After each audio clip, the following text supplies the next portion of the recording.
a wave of uncertainty crashes over thousands of South African families.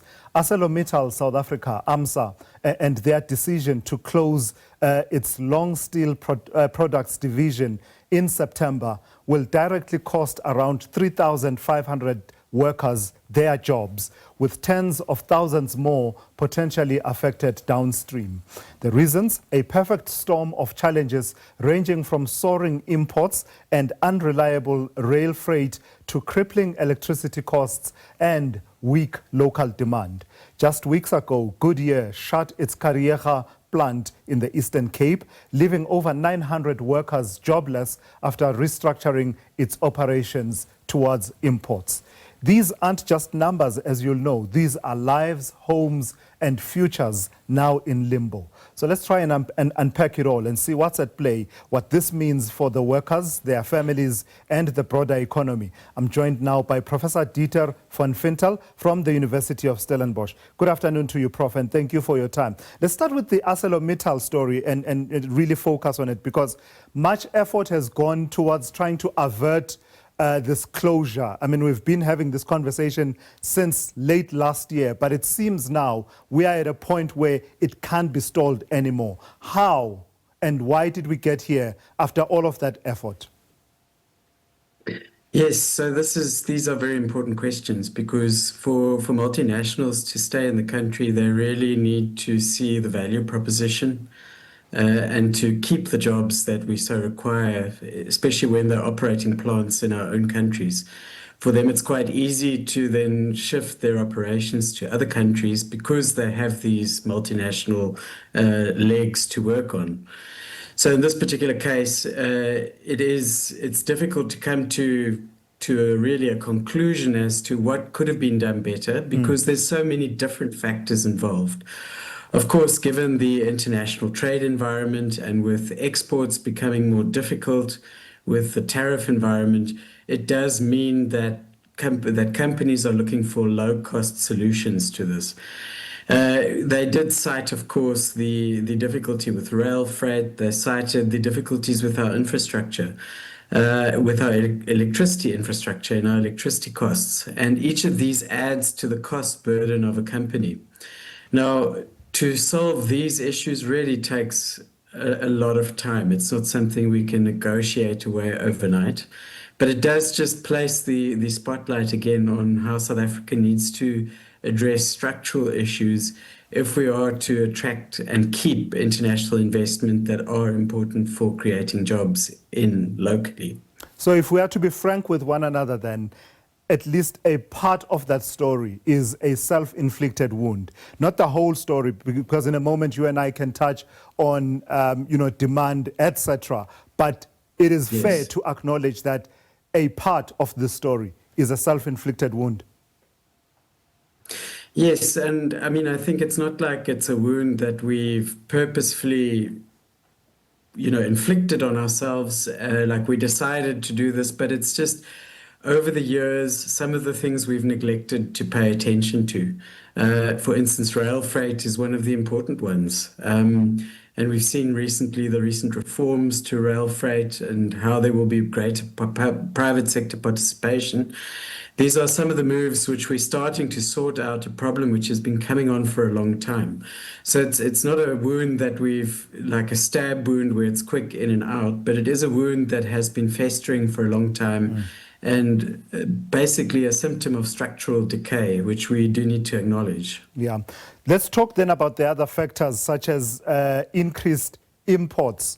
How does that come into the picture, especially given the type of steel that is affected here, long steel, and it's a particular type of steel that's used by specific sectors in their manufacturing needs? Is the competition from other imports that stiff, perhaps that uncontrolled, such that a company like ArcelorMittal finds it that it's not worthwhile to be competing in this space? Yes, of course. If a product can be produced cheaper elsewhere, despite the transport costs, and weighing that up against the internal costs. So we need to weigh up the inland costs of transport versus the international costs of transport. And if even these match so that it still makes sense to import from elsewhere, then this is what companies will do. And in this case, with a particular focus here on our internal transport costs of getting the steel from factory to gate, that is part of the issue.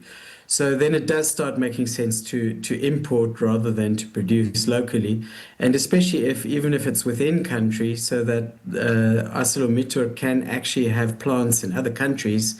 They can produce this where it's more cost effective and then bring this into the country in other ways. So that international competitiveness is critically important for us. Yeah. Over to that story around Goodyear and their plant in Kariega. 900 jobs at stake there, people having lost their jobs, and that closure is pretty much finalized. What are the factors that we understand to be at play there? Again, is it the similar picture of the market flooded by cheaper imports from elsewhere? Yes, I mean, imports is always an issue, but it's also we need to think about the export market. And is there still demand for our product into the export market? Can we also push into the export market effectively? And also the issue is, of course, the pressure on our automotive industry. Currently facing high levels of tariffs into the international market. So that this, being part of the automotive industry, this is also part of that issue. Again, it's an external constraint combined with our internal constraints, which produce these kinds of factors emerging. Lastly, what do we say of the go-to toolbox when government and other role players are trying to rescue a situation such as the one we saw at ArcelorMittal and at Goodyear? The support that government pumped into ArcelorMittal through the support for payment of workers' wages. You saw the IDC also coming to play a role in some of those situations, but all of that to no avail. So what do we say about the effectiveness of some of these measures? Yes. So a lot of those measures are temporary measures, of course, to the support to pay wages. It's not something that can permanently solve the solution. So I think while these are useful to give a temporary stopgap to try and avert or at least delay the closures, I think it still remains true that some of the deeper issues are really the constraints.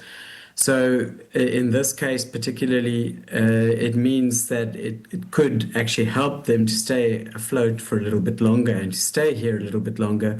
But if it's not wage costs, that's the big issue, then one actually needs to look at the deeper issues, such as, for instance, the transport costs and the electricity costs.